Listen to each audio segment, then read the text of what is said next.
ที่หาวนเล่นกันมาถึงตอนจบสาวสุดท้ายก็เจ้าได้พบหากันกับคน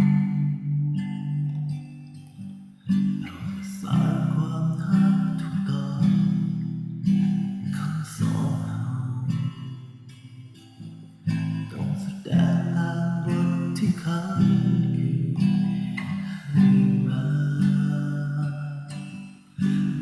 บาทที่เจ้าแสดงสมบท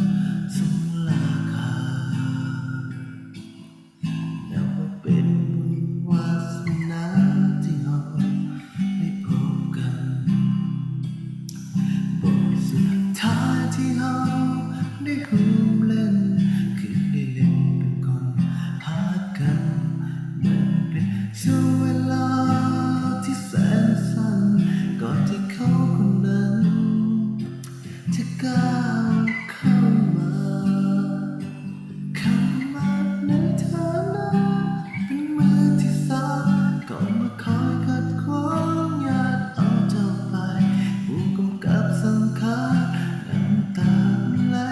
ถึงตอนสุดท้ายที่เราต้องจา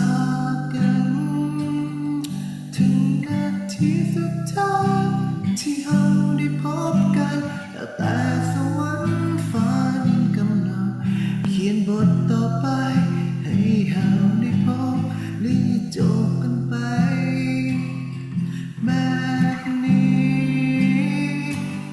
ผู้กำกับสังขารน้ำตาก็ไหลจบตอนสุดท้ายหากเขาต้องจากคนที่เคยหาต้องมาพัดพาต้องจากกันไปแบบนี้